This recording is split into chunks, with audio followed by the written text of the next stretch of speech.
Boston se rindió a la música y la tradición que mostró la banda de gaitas de Corbera durante el desfile de San Patricio.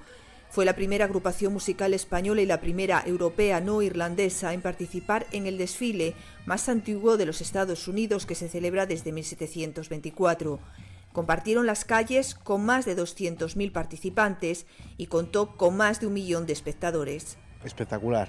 La primera recta, según sales de la calle en la que está situado, digamos, a la carretera general, ¿no?, como decimos aquí, pues esa recta espectacular. Había 2 camiones de bomberos que estaban aguantando por una bandera de los Estados Unidos gigantesca. Estaba hasta afuracada para que el aire no tirara les grúes por la que estaba sujeta.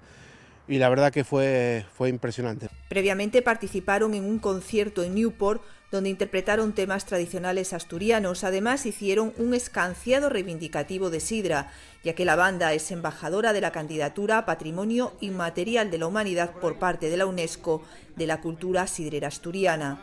Acogieron la cultura sidrera pues como parte de ellos, ¿no? Ellos tienen sidra ahí. Los Estados Unidos es un país muy sidrero, pero bueno, no tienen nuestra cultura, que es única, y ya nos encargamos nosotros de explicar de qué iba el tema, y la verdad que quedaron maravillados. La banda de gaitas de Corbera nació en 1998. Desde entonces ha publicado 2 discos y fueron pioneros en los desfiles de San Patricio de Nueva York y los primeros en hacer un concierto en la Gran Muralla China.